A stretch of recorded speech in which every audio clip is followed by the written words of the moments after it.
दोस्तों, चांद तारे तोड़ने की बात तो हर आशिक करता है, लेकिन चांद पर कदम रखने की हिम्मत बहुत कम लोग कर पाते हैं। तभी तो पूरी दुनिया में केवल 3 ही ऐसे देश हैं जिन्होंने चांद पर सफलतापूर्वक फतह हासिल करी है। और अब हमारा भारत चौथा देश बनकर चांद पर फतह हासिल करने के लिए तैयार है। जहां 23 अगस्त को चंद्रयान 3 चांद पर सॉफ्ट लैंडिंग करके इतिहास के पन्नों में हमेशा हमेशा के लिए अपना नाम दर्ज कर देगा। हालांकि रशिया के लूना 25 ने भी ऐसा ही कुछ करने की कोशिश की थी, वो भी हमसे पहले, लेकिन वो बेचारे हादसे का शिकार हो गए। और अब पूरी दुनिया की नजर भारत के चंद्रयान मिशन पर टिकी हुई है। हालांकि अगले साल नासा भी अपने आर्टेमिस प्रोग्राम के जरिए इंसानों को चांद पर भेजने वाला है। और इन सारी चीजों को देखकर चीन के भी हाथ में खुजली मच रही है और वो भी अपना मून मिशन लॉन्च करने की तैयारी कर रहा है। पर आखिरकार सवाल ये उठता है कि चांद पर ऐसा क्या है कि हर देश चांद पर अपनी हुकूमत जमाना चाहता है, और चांद से जुड़े आखिरकार वो कौन से रहस्य हैं जिन्हें वैज्ञानिक दुनिया के सामने लाना ही नहीं चाहते हैं। आज की इस रोमांचक वीडियो में हम आपके हर एक सवाल का जवाब देने वाले हैं। बस हमारे साथ इस वीडियो में इसी तरह से बने रहिए। दोस्तों, भले ही रात के अंधेरे में चांद बिल्कुल साफ नजर आता हो, लेकिन इसकी दूरी पृथ्वी से 3,84,400 किलोमीटर दूर है।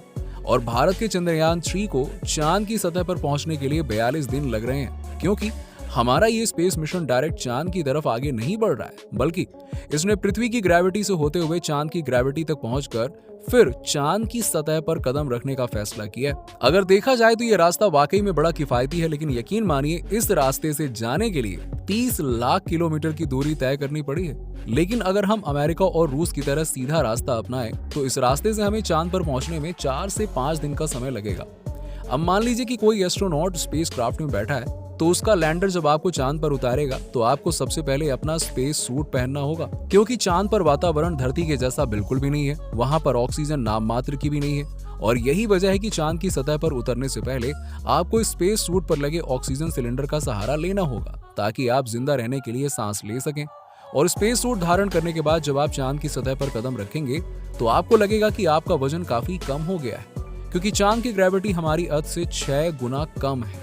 ऐसे में अगर पृथ्वी पर आपका वजन 60 किलोग्राम होगा तो आपको चांद पर अपना वजन केवल 10 किलोग्राम ही महसूस होगा, यानी 6 गुना कम। लेकिन यहाँ पर आपको हड़बड़ाना नहीं है, क्योंकि इतना कम वजन होने की वजह से आपका बैलेंस बिगड़ने लगेगा। असल में आपको इस वजन की आदत नहीं है ना, इसीलिए चांद पर आप चलने की बजाय उछलकर नीचे भी गिर सकते हैं। ऊपर से अगर हम चांद के सतह के बारे में बात करें दोस्तों, तो यहाँ पर पृथ्वी की तरह सीधे रास्ते तो नहीं है कि जमीन पर पैर रखते ही आप बिल्कुल संभल जाएंगे, बल्कि चांद की सतह बहुत ही ज्यादा ऊबड़ खाबड़ है। और यहाँ पर आपको जगह जगह पर चट्टाने और पहाड़ के साथ साथ बड़े बड़े गड्ढे देखने को मिलेंगे, जो वहां पर सालों से गिर रहे उल्का पिंड की वजह से बने हैं। वहीं चांद की मिट्टी यानी कि लूनर सोइल ज्वालामुखी से निकलने वाली राख जितनी पतली है, और इसका रंग भी पृथ्वी की मिट्टी से ज्यादा गाढ़ा, बिल्कुल सीमेंट की तरह होता है।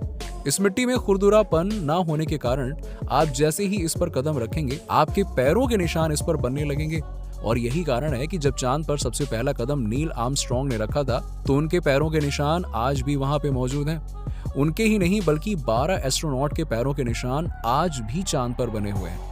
इसकी एक वजह यह भी है कि वहां पर हवा है ही नहीं, जिस वजह से जो निशान जमीन पर बने हुए हैं वो वैसे यानी कि जैसे के तैसे ही बने हुए हैं, उनमें कोई परिवर्तन नहीं हो रहा है। दोस्तों, चांद की खूबसूरती और हैरत अंगेज जमीन देखने के बाद जब आप अपनी नजरें ऊपर करेंगे तो आपको दूर कहीं हमारी पृथ्वी भी नजर आएगी। जी हाँ, ठीक वैसे ही जैसे पृथ्वी पर खड़े होकर आपको चांद नजर आता है। बस फर्क सिर्फ इतना है कि पृथ्वी से देखने पर चांद काफी छोटा लगता है, लेकिन जब आप चांद से पृथ्वी को देखते हैं ना तो वो काफी बड़ी दिखाई पड़ती है। और यकीन मानिए, यहाँ से आप पृथ्वी की खूबसूरती देखकर सोचने लगेंगे कि वाकई में यार हमारी पृथ्वी कितनी ज्यादा अद्भुत और अविश्वसनीय है।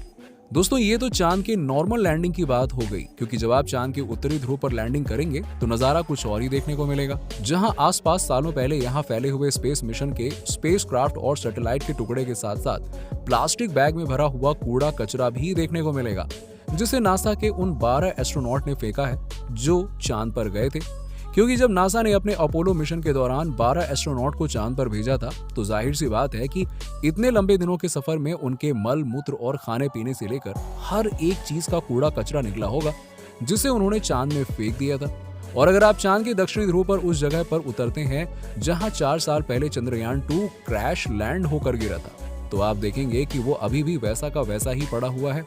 क्योंकि चांद पर तो हवा पानी का कोई असर तो होता ही नहीं है। इसीलिए अगर चांद पर कदम रखने वाले एस्ट्रोनॉट्स चाहें तो इसे वापस स्पेसक्राफ्ट के जरिए धरती पर ला सकते हैं और दूसरे स्पेस मिशन में इसका इस्तेमाल भी किया जा सकता है। अब दोस्तों ये बात तो आपको भी अच्छे से मालूम होगी कि स्पेस के सभी सेलेस्टियल ऑब्जेक्ट्स पर अचानक उल्का पिंडों की बारिश हो जाती है, जिसकी वजह से वो बहुत ही भयानक तबाही मचाती है। वो तो पृथ्वी का जादू ही है कि इसकी मैग्नेटिक फील्ड इन उल्का पिंडों को या तो साइड में ढकेल देती है या फिर ग्रेविटी और एटमॉस्फेयर इसे धरती पर पहुंचने से पहले ही जलाकर राख कर देती है। पर जब बात चांद के मैग्नेटिक फील्ड की होती है तो ये पृथ्वी के मुकाबले बहुत ही कमजोर है। इसकी ग्रेविटी भी कम है और यहाँ वातावरण भी बहुत पतला है और यही कारण है कि चांद पर लगातार उल्का पिंडों की बारिश होती रहती है। ऐसे में कोई भी उल्का पिंड कभी भी गिरकर इंसान का राम नाम सत्य कर सकता है और यही वजह है कि जब किसी एस्ट्रोनॉट को चांद पर भेजा जाता है तो वो लगातार कमांड सेंटर पर बैठे वैज्ञानिकों के संपर्क में रहते हैं कि कहीं कोई आ तो नहीं रहा है, यानी उल्का पिंड। लेकिन अगर आप ये सोच रहे हैं कि एक दिन ऐसा आएगा जब चांद पर इंसानों की बस्ती बनेगी और हम खूब सारे पैसे खर्च करके अपने प्रियजनों को वहां पे ले जाएंगे और उनके साथ गप्पे शप्पे मारेंगे, तो दोस्तों ये आपकी सबसे बड़ी गलतफहमी है और कुछ नहीं। क्योंकि चांद पर वातावरण ना होने की वजह से साउंड वेव्स ट्रैवल नहीं कर पाती हैं। ऐसे में अगर आप कुछ बोलेंगे भी तो सामने वाला आपके होठों को हिलते हुए तो देख सकता है, लेकिन आपकी आवाज उसे कतई सुनाई नहीं देने वाली है। इतना ही नहीं, चांद पर आपको अपनी खुद की आवाज ही सुनाई नहीं देगी। आप पूरी तरह से साइलेंट मोड पर होंगे। वैसे एस्ट्रोनॉट चांद पर प्रेशराइज्ड स्पेस सूट पहनते हैं जिसमें साउंड वेव्स को ट्रैवल करवाने के लिए नाइट्रोजन और ऑक्सीजन की मदद से प्रॉपर एनवायरनमेंट क्रिएट किया जाता है और उसी के साथ ही इनको माइक्रोफोन वाला हेडफोन दिया जाता है जिसके जरिए ये अपने साथियों और कमांड सेंटर के वैज्ञानिकों से बातचीत करके उनसे संपर्क बनाए रखते हैं।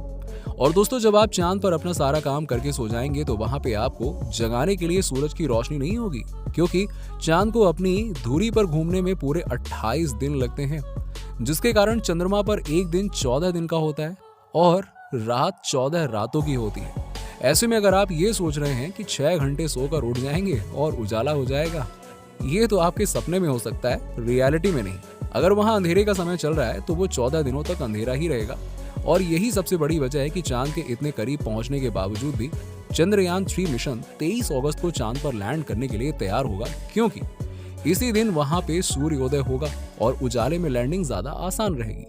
वैसे जब अंतरिक्ष में कोई एस्ट्रोनॉट भेजा जाता है तो उसे सारा काम पृथ्वी के समय के हिसाब से करना होता है, जिसके लिए ओमेगा स्पीडोमीटर प्रोफेशनल वॉच उन्हें पहनाई जाती है, जिसमें वो रात का अलार्म लगाकर सोते हैं और सुबह अलार्म बजते ही उठ जाते हैं।